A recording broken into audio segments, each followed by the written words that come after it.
državi, kjer smo videli akcijske filme s hladnim orožjem, strelnim orožjem, celo orožjem pasivne agresije, vam bo ta ekipa pokazala orožje, ki je približno tako učinkovito kot moški, ki skuša pomiriti žensko, s tem, da reče: "Imaš ti menstruacijo?"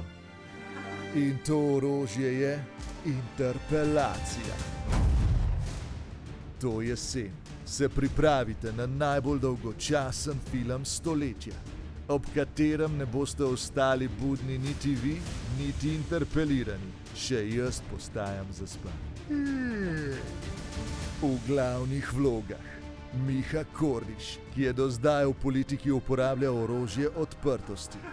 Kumbaya, gospod, kumbaya. Marjan Šarec, ki je uporabljal le kuharske metafore, in fatalni duo Tanja Fajon ter Alenka Bratušek, ki kot orožje uporabljata svoji telesi. Od ustvarjalcev drugih brezveznih filmov, kot so Zaspi pokončno, Pogovorila se bom z Bilo, Kajmak in čevapčiči ter Počakaj na maj, prihaja nova slovenska neuspešnica. Neuporabno orožje 2. Interpelacija. Že v vašem državnem zboru. Hej, to je naš YouTube kanal, klikni na ta gumb in se naroči, da boš na tekočem.